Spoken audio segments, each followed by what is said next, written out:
Hello everyone. Today we're joined by a very special guest, Carl Austin-Behan, a campaigner and activist for LGBT rights and equality. You described your childhood with your mother saying that it was just a phase. What do you think she could have said to help you as you grew up and become more openly aware of how you felt? I think part of the problem back then, because it was like the 70s and early 80s predominantly when this was going through, and there just wasn't the knowledge for the people. My mum was of a certain age, so my mum would have been around about sort of 50s, early 60s at the same time. So it was quite old at that stage for when I was sort of growing up. She had me late, she had me when she was 46. So I think if she'd have just been a bit more, I think if she'd have tried to understand and spoke to other people about it, I think it would have helped. But one thing I will say is, if my mum had have accepted who I was back then, I don't think I'd have gone on the roller coaster that I've been on, because I would never have gone into the Air Force. I would have never had that aircraft incident in the Air Force. I would have never got posted abroad or posted overseas. I'd have never been kicked out of the Air Force, which then gave me that sort of fire in my belly to sort of fight for equality. And I think I'd originally joined the Air Force because I didn't want being gay to define me. However, being kicked out of the Air Force because of it ended up defining me, because that then made me go on to do, like, as I say, with the fire service, with Mr Gay UK, with local politics, to becoming, involved with the city as Lord Mayor, and everything I've done since then. So if my mum had have accepted me when I was sort of 5, 7, or even up to being 19 of being gay, then I wouldn't have had that opportunity. Yeah, because I suppose you can't really help when you don't know what you need to do. That's it, and I think there wasn't the resources back then either. It would have, even if she'd have accepted it, there wouldn't have been any support or help for her. It's only been in the last sort of about 20 odd years where you've got organisations that are now out there, like the Proud Trust, like the George House Trust, like LGBT Foundation, Albert Kennedy Trust, parents groups. There's a lot of support out there now, whereas back then there wasn't.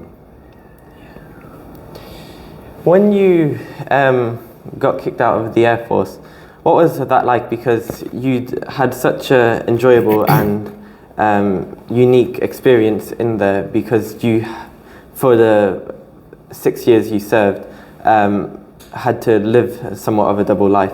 So what was that like on your mental but also physical health? Right, so with that, it was challenging. So being in the Air Force and then having to sort of live a double life, as I say. So I was constantly sort of ending up getting off with girls just to try and fit in with what society said was right. But what I would do is, if I was coming back home to Manchester to see my parents or to see family, I'd get a train on a Friday night. I'd probably get into Piccadilly Station for about 9 o'clock, and I'd go and disappear till the following morning, putting myself in some very vulnerable situations. We didn't have mobile phones, we didn't have any sort of technology back then. So I would then go back to my parents' house on a Saturday, probably around about lunchtime, and make out that I'd just come back or just come home then to see them. So mental health-wise, there's so many things that could be going through there where you're wondering what you were doing and how you put yourself in that situation. And then for being kicked out, I just got kicked out of something that I absolutely loved. The fact that I drove out the camp gate and literally sat in a little lay-by for about 3 hours, crying my eyes out, wondering what to do. I could have gone to London, I could have gone to Cornwall, I could have just disappeared and tried to set up a whole new life, because I felt that I'd let everybody down. Being discharged and being told that you could go to prison for 6 months just for being gay, it's just quite barbaric to think about. Yeah. You mentioned how you, when competing in Mr. Gay UK, you mentioned how you wanted to try and normalise being gay. And so what was that experience like for you with talking to people and explaining that you don't always need to be overly extravagant with how you act? Yeah, and I think because the fact that, you know, I can camp it up and I can be flamboyant and I can sort of do what I want to do, but at the same time, you know, for many people, they don't think that I'm gay, or they didn't think I was gay, and it was about the fact of just, as I say, trying to normalise it rather than being overtly camp, outrageous, or being another way round it as being like a muscle Mary, yeah. which is the opposite and sort of, you know, constantly sort of, and one of the other things for females, you know, they look at it, and for lesbians, it was very much a case of people just saw them as people wearing dungarees and being fat and just being dead sort of manly, whereas that's not what lesbians were either. So it was about trying to break that down. So I'd go to different pride parades that took place over that period and speak to people and explain that I was going in for Mr. Gay UK because I won't say I wanted to be a role model, but I just wanted to normalise being gay. And it was about having them conversations with people to see what, you know, and that's when I got involved with a lot of charities, a lot of different organisations, and just to support the work they're doing, but be a face of that organisation as well. Yeah. Through the years, you've raised a considerable amount for charity, up to, I believe it's £500,000.